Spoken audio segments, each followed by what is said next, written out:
SmartNet Alliance. I want to welcome everybody tonight. This is a fantastic opportunity for us to go online.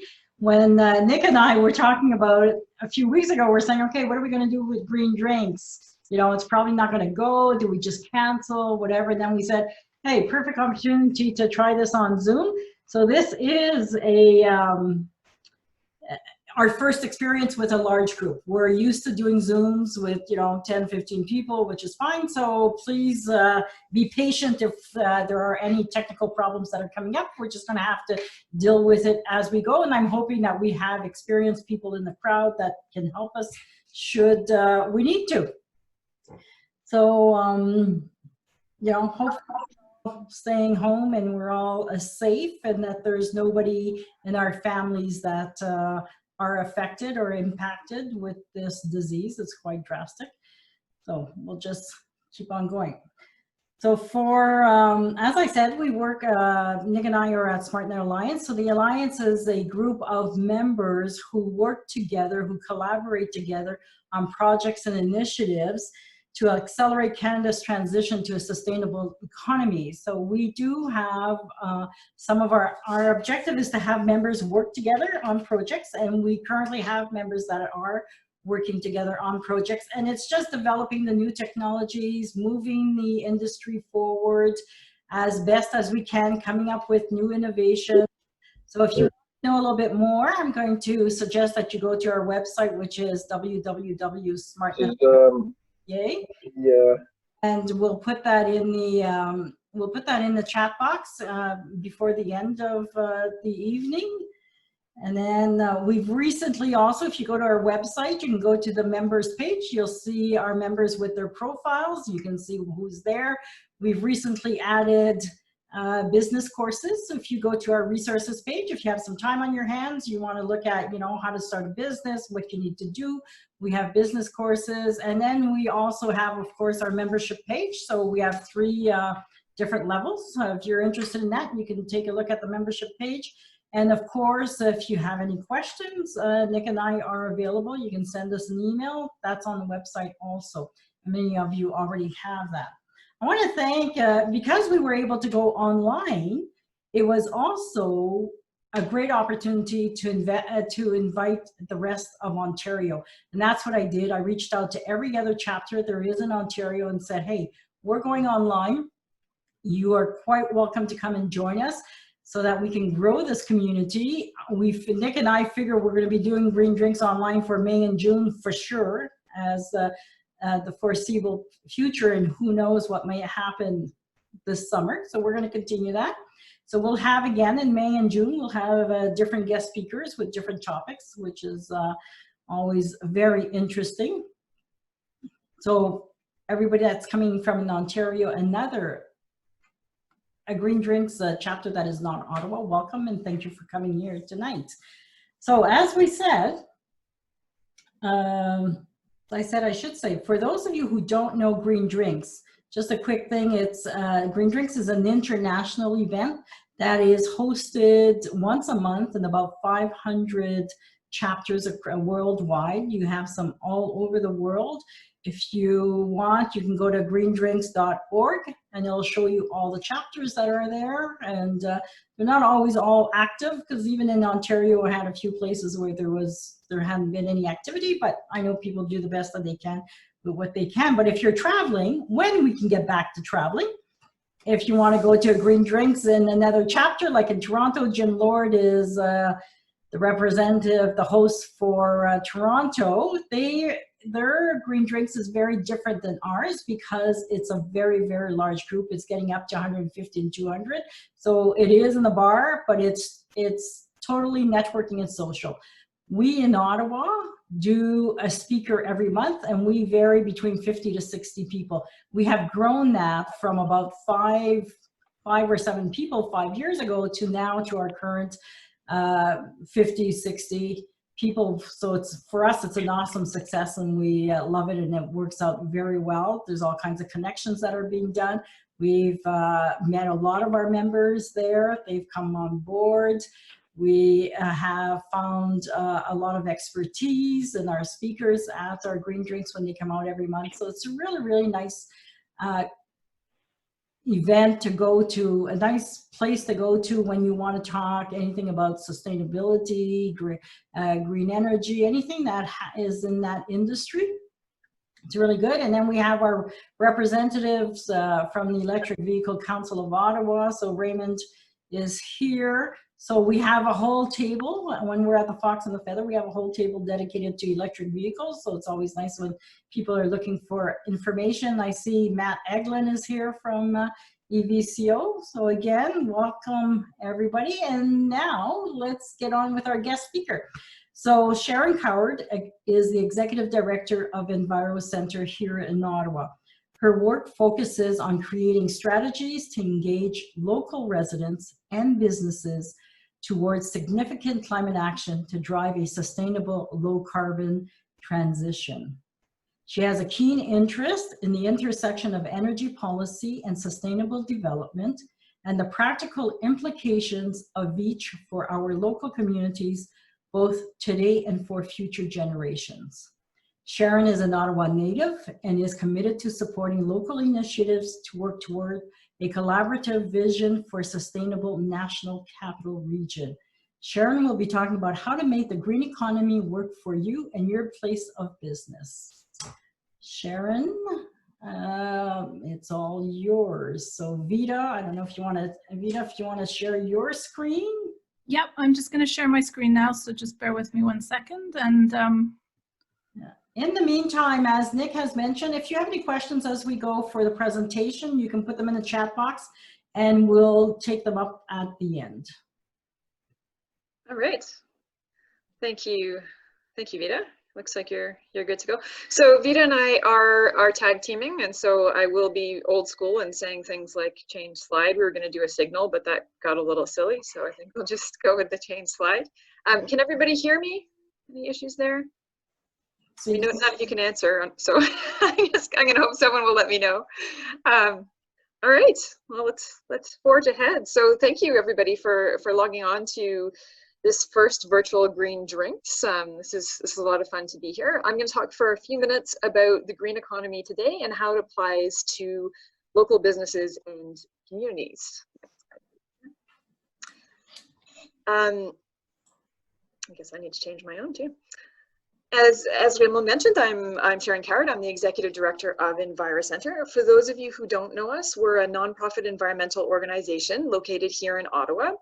Our core missions support sustainable lifestyle, and that means that we encourage people to take action on climate in their own lives, in their homes, in their workplaces, in their businesses, in their communities. And we do this by pointing people toward practical steps that they can take to reduce their environmental impact in lasting ways. Our work focuses on 4 main areas: green homes, active transportation, green lifestyles, and green business. Next slide. We work directly with businesses of various sizes through our Carbon 613 program, which is part of the Green Economy Canada network of green economy hubs. The program is a comprehensive tool that provides the support, resources, and recognition required to help a business reduce its environmental impact. So like any good environmental initiative, this program really focuses on the co-benefits of taking action on climate for your business, for your employees, and your communities. This is arguably the strongest and most effective approach to mobilizing lasting climate action, making the links between what's good for climate and what's good for the tangible, undeniable, immediate concerns of your life and your business. This is even more true today. So this next slide shows you some of the members of Carbon 613. I'm just pulling that up to give you an idea of the different sizes of businesses that are involved in this network, because there is quite a range here in Ottawa. Next slide. So we're talking about green economy because essentially we're trying to find a way to keep our world under 1.5 degrees of warming. So that means cutting carbon, becoming more efficient, and yes, definitely changing some of the ways that we approach production and do business. But it's a little bit more than that. The green economy addresses these concerns. It includes any business activities or approaches that aim to reduce GHG emissions, improve energy efficiencies, reduce waste, and do business in a way that limits the negative impact and encourages positive impact on the climate and the world. But it addresses these concerns in the broader context of the sustainability goals. So the UN defines a green economy, as you can see in the slide, as one that results in improved human well-being and social equity while significantly reducing environmental risks and ecological scarcities. It is low carbon, resource efficient, and socially inclusive. So basically, it's an economy that works in a world that also works. Next slide.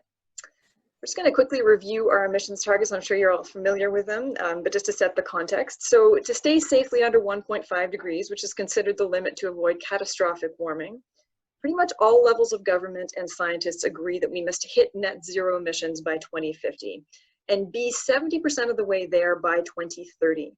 So this is a genuine crisis that has by no means fallen off the radar in the midst of our current very present crisis. Next slide.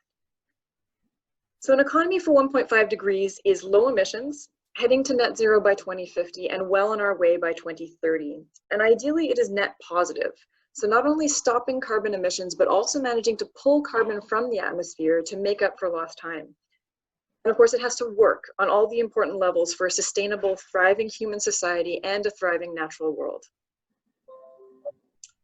So what does that mean in concrete terms? Next slide. For the purposes of businesses, green economy usually means low carbon. So all the industries and supporting industries that move us in that direction and support our society as we continue to live long-term in a low carbon way. But it's also traditionally understood as efficient and socially inclusive, supporting the societal cohesion and resilience that recently has been really highlighted as essential for a strong society in our current time. It includes all of the elements that are listed here on this slide and also a range of other things. Next slide. So first, as we start, let's take a short look at the green economy in the world today to get a sense of what we're talking about. How is it playing out around the world? Why is it important for your business, for instance? First of all, the green economy is in a growth phase, so no part of the world has engaged 100% in transition, so we don't see examples of how that works. But we do see trends, and we see big enough trends that the green economy can no longer really be considered niche. Green economy is important for your business because it's growing, it is the economy of the future, and because green practices benefit businesses. A few global stats. The global clean tech sector is forecast to surpass US $2.5 trillion in coming years. Right here in Canada, the green economy is projected to be worth as much as US $26 trillion, creating as many as 559,000 jobs in clean energy alone by 2030. Around the world, we're seeing clear growth in different green economy sectors, and this includes solar, electric vehicles, and of course the ongoing movement towards carbon reduction laws, targets, emissions caps, and national policies. And in the all-important financial sector, transition is starting to move. There are two major ways the financial sector supports the green economy at present: ESG investments, or investments in companies that support good environmental, social, and governance practices, and divestment, the practice of investing bodies moving their money out of fossil fuels. Both have seen tremendous acceleration in recent years, and big companies are starting to get on board.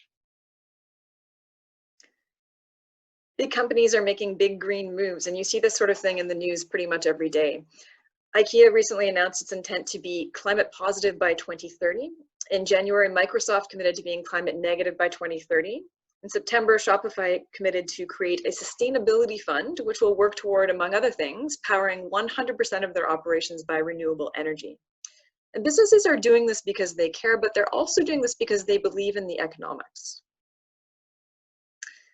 Because climate change costs. The cost and risk of climate change are estimated to amount to around 5% of global GDP each year by conservative estimates, with the cost of action taken to reduce greenhouse gas emissions to avoid the worst impacts of climate change coming in around 1%.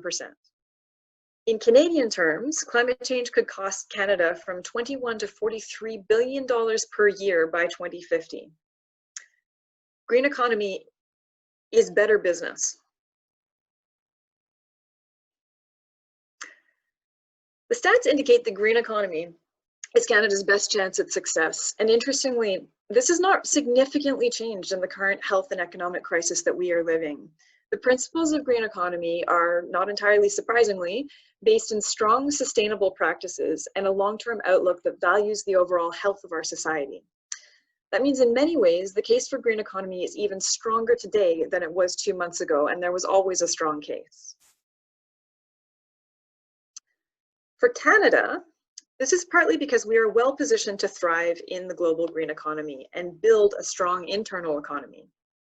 For a green or clean economy to thrive, there are a few ingredients, and we have most of them. First, abundant clean energy resources. We are a resource-abundant country. We already have a relatively clean electricity grid in many parts of the country, and we are well positioned to develop our hydro, wind, solar, tidal, biofuel, geothermal resources to fuel a strong, clean economy. And then we have the ability to develop these resources. We have a strong economy, generally speaking, a strong financial system, a highly educated population, including technically trained energy workers and manufacturing workers.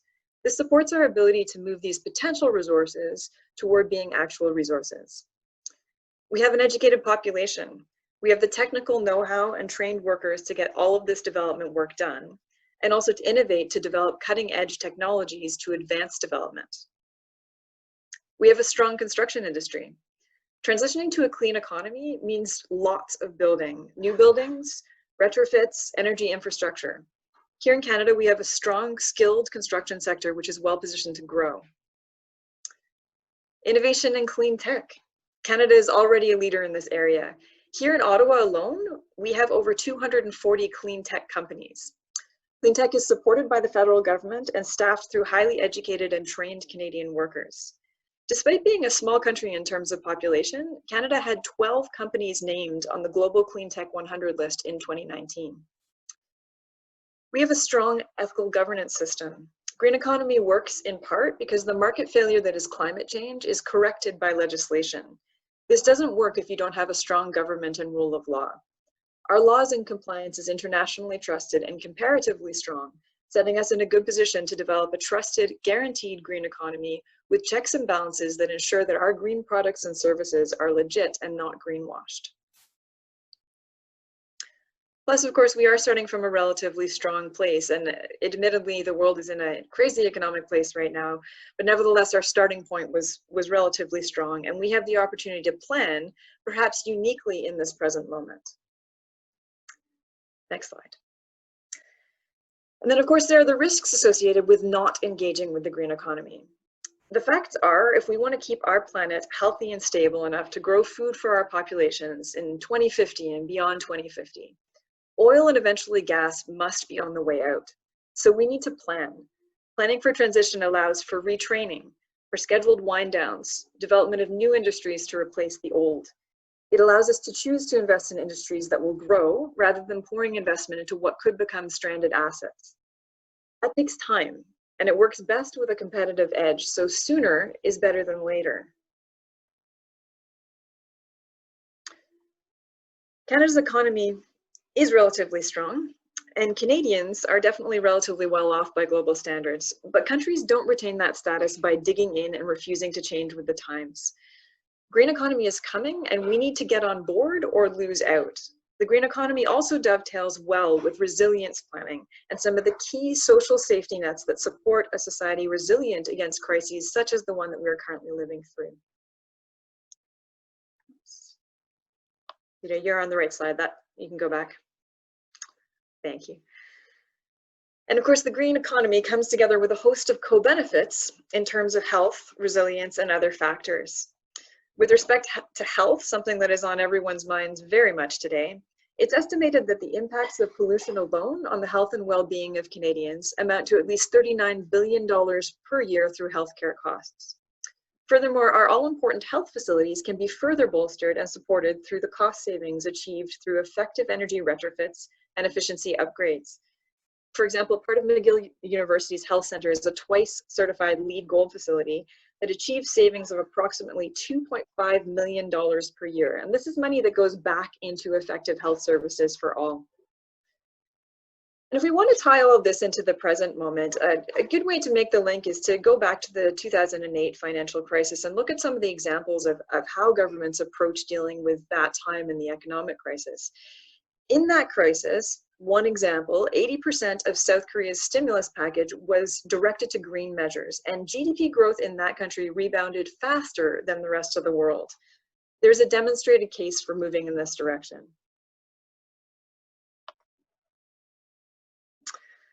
So let's focus in for a second on Ottawa, the smaller scale. If you're listening from outside Ottawa, though, the basic principles here will apply just as well in your city or town. In 2017, Carbon 613 partnered with Climate Smart to produce a business energy and emissions profile, or a BEEP report, for Ottawa. And according to this report, around 2 million tons of carbon dioxide could be managed and reduced by the City of Ottawa businesses alone.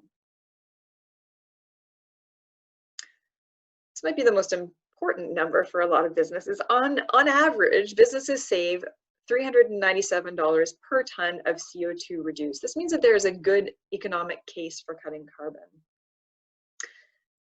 This is because carbon is next slide, sorry, Peter.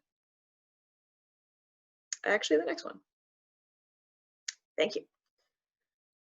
So we're not going to go into carbon accounting in great detail, but pared down, knowing your numbers is good business. So businesses who track and know their carbon footprint and know where to make the most effective changes in reducing carbon that equal cost savings and efficiencies really reap the benefits, in addition to the obvious benefits of cutting carbon and saving the world. So in some of our other presentations, I go in quite a lot of detail to how businesses benefit directly, but I'm really mindful of the time here. And so really pared it down, next slide, Vita, to just briefly summarizing the three main areas that businesses gain. They gain from energy efficiency, clean innovation, and competitive advantage. So I'm just gonna really quickly review what those are. So energy efficiency means exactly what it sounds like. It means businesses reducing energy costs through more efficient energy systems and saving money. So this is by far the most common way that a business benefits from the green economy. It can apply to machinery, heating and cooling systems, lighting, travel costs, anything at all that uses energy. Second, clean innovation. This means business improvements from better systems that reduce costs or support the mission of the business. So essentially, the business is finding a new and better way to do their work and serve their clients. And lastly, a competitive advantage. So this ties into the other two, definitely, but it also refers to the ability of a business to capitalize first on a new product and be able to sell it and grow, or to improve their market or HR capacity through positive community reputation. Oops. So in our full workshop series, we go into this sort of thing in a lot of detail. So I do encourage you to check out our online workshop series. I'll give you a link to it a bit later in the presentation, but for now I'm gonna skim over that and go over to the next section. Oops. So we're gonna talk some specifics about green economy in our current time, and also specifics that apply to all of the time, pre-COVID and post-COVID. So some things we're going to cover are what sectors should you have your eye on to benefit from the green economy. So of course, not all businesses will be in these specific lines, but some will, and some will have the opportunity to shift their direction, and some can support these sectors through their own business lines. So we're seeing right now a good example of how the capacity of businesses to shift direction in times of crisis. We're also seeing massive government stimulus packages rolling out all over the world. This means that this is a time when we get to choose how we spend, what we develop, how we develop, where we spend. So interestingly, with respect to the green economy, the landscape hasn't really shifted that much, as I've alluded to before. What was good in green investment and direction in February still is today, and in some ways even more so.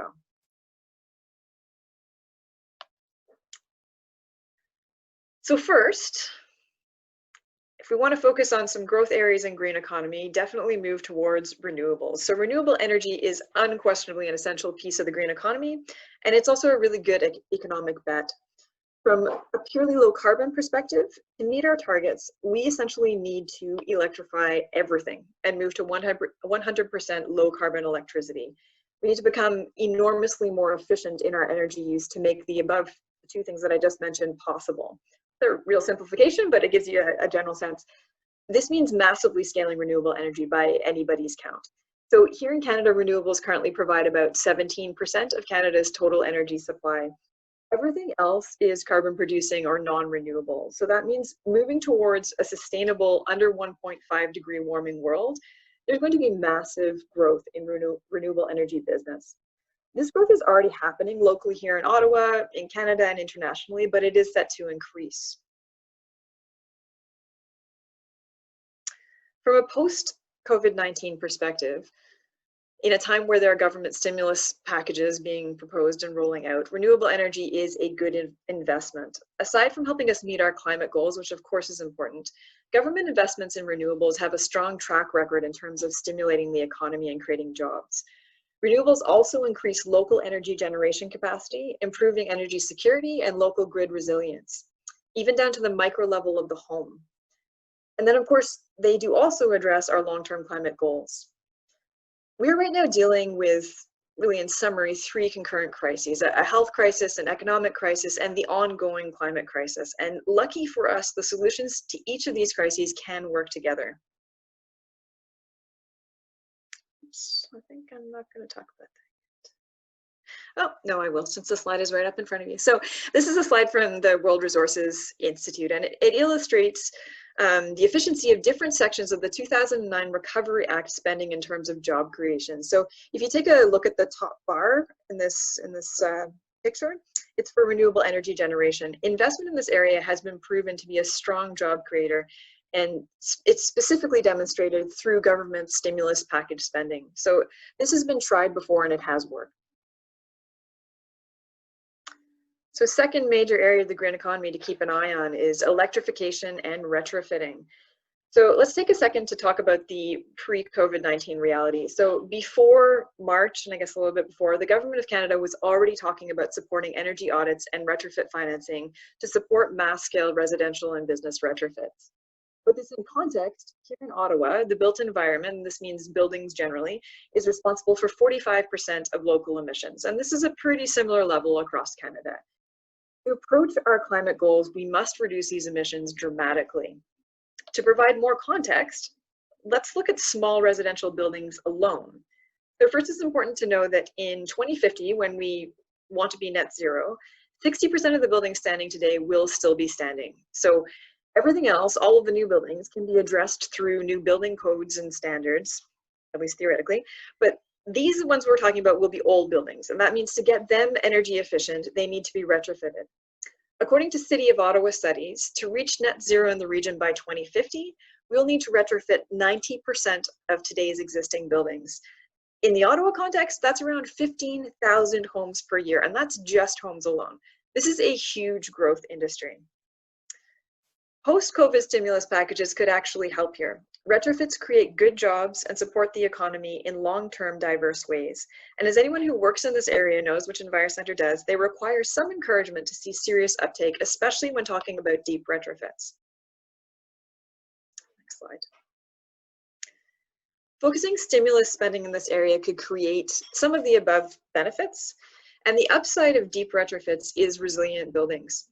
This won't be a hard sell. Everyone is thinking resilience in the midst of this crisis. And if we can couple economic stimulus with long-term resilience, cost cutting for families, and climate action, why wouldn't we?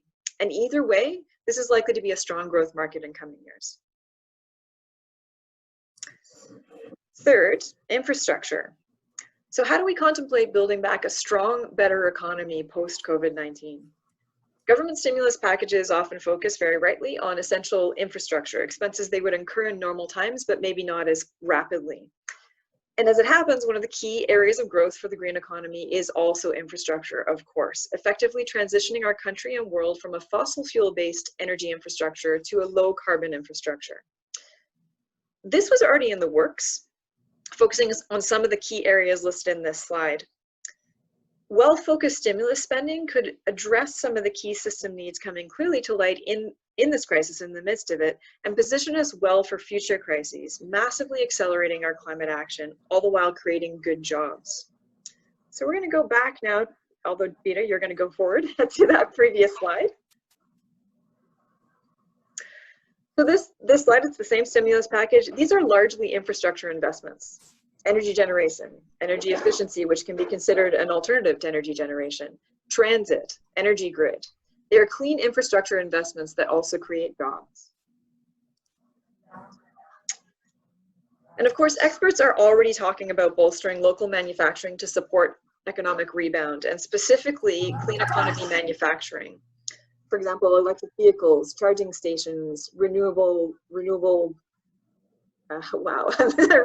energy products, heat pumps, automation systems. These are essentially the products that support the other areas that we just discussed.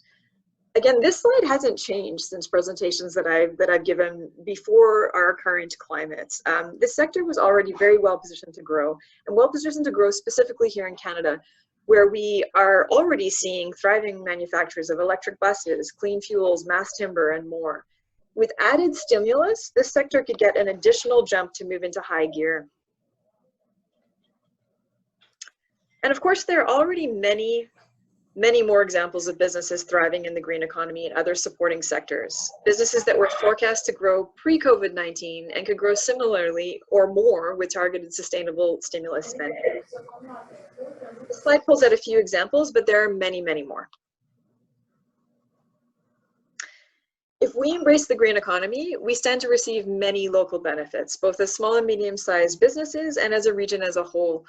We've already touched on most of these, but they're worth reviewing for a second. So jobs, keeping energy money in the region and building energy security, reducing healthcare spending, building up home resiliency, and overall building more livable, resilient communities. So we don't have time to go into great detail around how you can get on board with your business, but believe me, we have lots of information on this topic that we can share with you. So I invite you to check out our Green Business Toolkit on our website. The link is up here on the slide. This is completely free and provides a wealth of resources around engagement topics for businesses, next steps, and examples. If you want to learn a bit more in some detail, we have a full workshop series that you may have already heard about, specifically targeting small and medium-sized enterprises. These are all posted online now, together with complimentary resource kits for each workshop to guide you through each topic. You can find them by following the link at the bottom right here, and we'll be sending out a resource package after this session as well. And of course, if you want to develop a sustainability plan for your business, know your carbon footprint, and really dig in deep with your business, you may want assistance. And that's what Carbon 613 is for. So if you're interested in learning more about this program and network, I encourage you to visit our site for more info or just reach out to us directly. If you don't live in Ottawa, check out Green Economy Canada's site for a list of hubs across the country who do very similar work to us. And if there isn't a hub in your region, we can work to change that. So please do get in touch. Many things are possible when businesses get creative and think outside the box. So consider the big themes, big growth areas that we've talked about here, and then consider how your enterprise fits and how you can support the goals, the big goals, and how you can take advantage of the opportunities presented. This is how the green economy will begin to take root among smaller businesses. What came out for me more than anything in preparing this presentation and thinking a little bit about best steps forward as things have shifted in our present crisis, really is that everything, like literally everything we are recommending for climate action, for building a strong, sustainable green economy here in Canada, this stuff remains true and is maybe even more true. Good climate action goes hand in hand with building an effective, resilient society. And it's important to keep our leaders and decision makers focused on this as they make moves in the coming weeks. Crisis times really set the tone for coming years, and we need and want those years to be green, healthy, and sustainable. So let's keep thinking green as much as we can and bringing it up in the conversation. Thank you. That's it for me.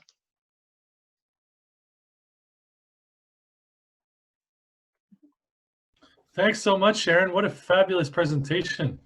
That was great. I really liked how you were able to give us some updated information about everything that was going on in the world today. So thanks again for that. That was a fabulous, quick 30 minutes of a lot of information. And I know a few people were asking to share the slides, so we'll make sure we get that out on Eventbrite after the holidays. So I do have a few questions that I can go through here. So let me just dial those up for you here, Sharon. And the first one was from Randy Tyrell. And he says, what do you see as the effects, positive and negative, of the current pandemic on green business and the environmental movement? So in some ways, those are two slightly different questions. As I keep saying with my board and staff and everyone we talk to, there's a lot of stuff that's up in the air right now. So it's a bit hard to forecast what direction things are going. And that's one of the reasons that I'm really hoping that people are going to engage on environment, green business with their local governments, with the federal government, keep this really high on the level of priorities, because there is potential for our steps in supporting this crisis to actually bolster climate action. And that's not just a pipe dream, there really is. It is possible to take positive moves in that direction. On the micro level, so for a program like Carbon 613, that largely works with small and medium-sized enterprises, we work with a lot of small local businesses. My initial expectation is that will be a challenge, because people are facing some seriously difficult financial times. And so having their focus move onto environment and climate may be a bit more of a challenge. Although I have to say, in the last couple of weeks, I haven't really seen that. Our members are engaging. Now, granted, some of them have a bit more time on their hands, so they're reaching out to us for support, but we're still in conversations with relatively small enterprises about joining Carbon 613 and focusing on their emissions reduction. And some of that, of course, is that I have touched on that you can save money and become a more efficient business by doing this work, and you certainly stand to learn more about your business operations and dig deep into them. So I think that we're going to see how that plays out. It's really important that we do stay focused on the fact that the climate crisis has, probably don't need to tell any of you this, but the climate crisis has not in any way lightened up because of this particular crisis. And so I think our best approach as people working in this field, working with businesses, working with the communities, is to focus on co-benefits, which has always been EnviroCentre's approach, looking at where climate action really benefits communities in the ways that they're focused on right now, where it benefits businesses in the ways that they're focused on right now. So there's lots of potential. It really is too soon to predict though. That's great. So we had one other question from Houston Eubank, and he says, do you know of any specific new plans for government to support individual efforts to install renewables? Seems like everything except the tax credits has been killed. I don't know of any at present. There is a good track record in other countries of governments moving in this direction. That's one of the things that they did do in Korea. They really bolstered tax benefits and supports for people installing renewables. And the government has shown signs of keeping green spending present in their thinking as they look at stimulus spending. So it hasn't entirely dropped off the radar, which is great. But I think real action and change in that area, particularly if we're thinking of the Ontario government, which hasn't shown any interest in moving that direction really up to now, we're going to have to be engaging and making the government and the constituents aware of what can be done and why that's positive for the economy and their communities, and why that maybe sets us up better for a future crisis. People are really thinking about that. If this is happening right now, this could happen again or happen in a different form. So how do we prepare ourselves as a society? And there are really good ways to engage on climate and build a resilient society, as I've mentioned. So, I mean, the short answer to that is no, I haven't. But we will be watching out for that and certainly advocating in that direction.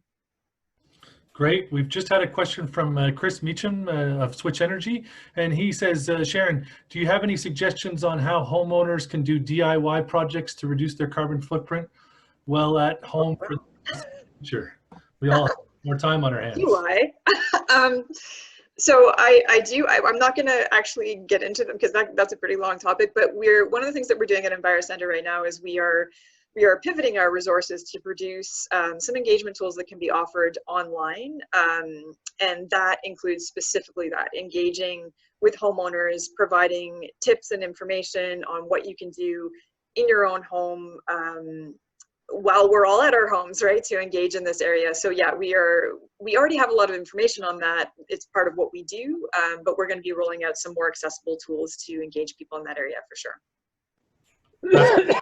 We'll keep an eye for that. One of the questions that I had during your presentation was, what countries in the world have the strongest green economies right now? You mentioned Korea. Are there some others that we should be looking at as models? Yeah, you'd think I'd know the answer to that, wouldn't you? Sorry, that was a tough one. No, it's interesting because I actually, what I found interesting, I'm going to dodge this question a little bit.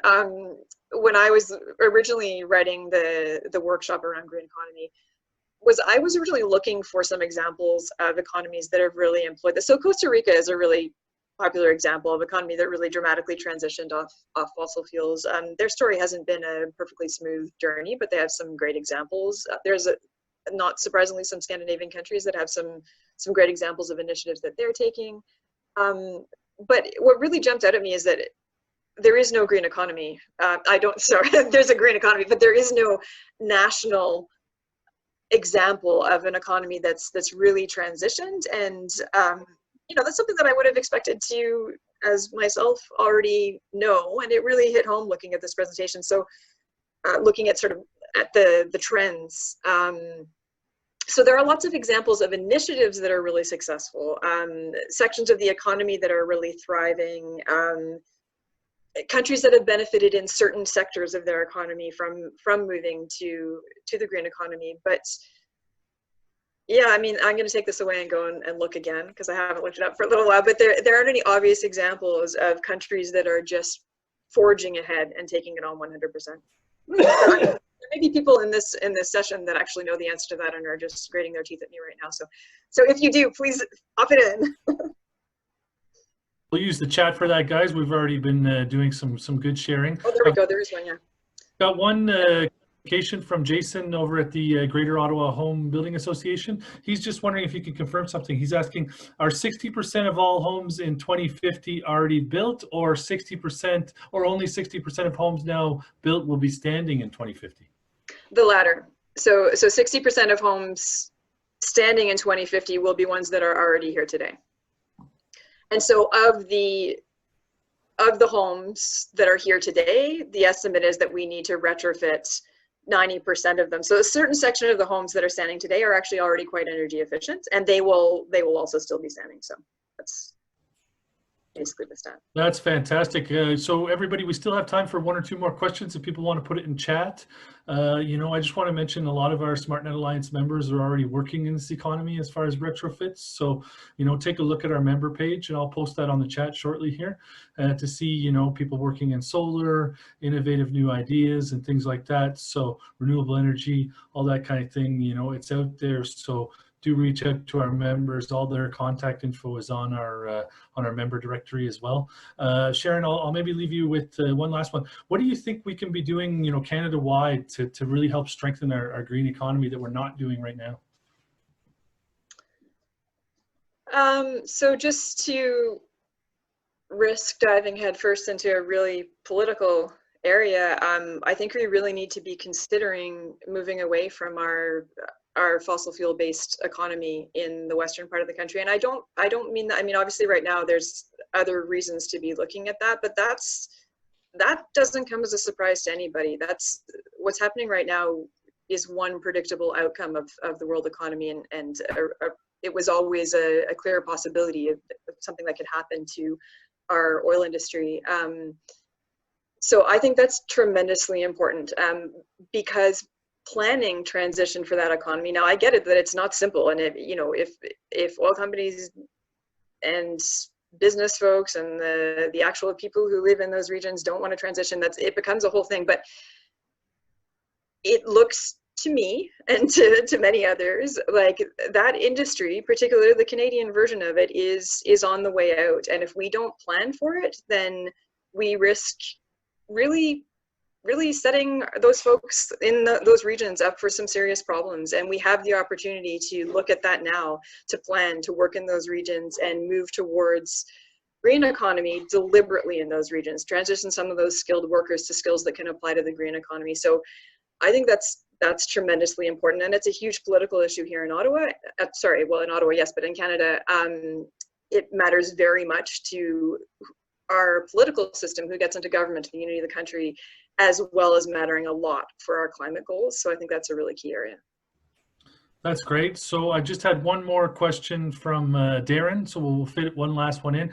After this, guys, we're going to go to green updates. So if you've got a green update for the community, please type in chat saying I have a green update, and we'll go ahead and unmute you.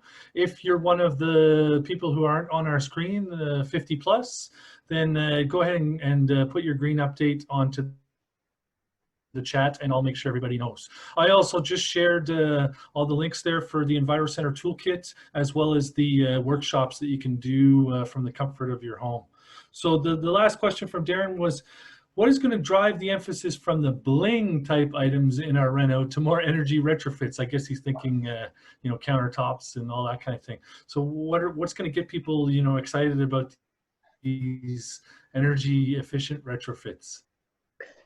Right. Well, that's the million-dollar question, isn't it? So it's a struggle to get people excited about these retrofits. I think one possible answer to that is a focus on resilience, because people are becoming interested in that, and resilience in the sense of does your, you know, if there's a natural disaster, how well does your house stand up to that? If power goes out, how well does your house stand up to that? So there's that element.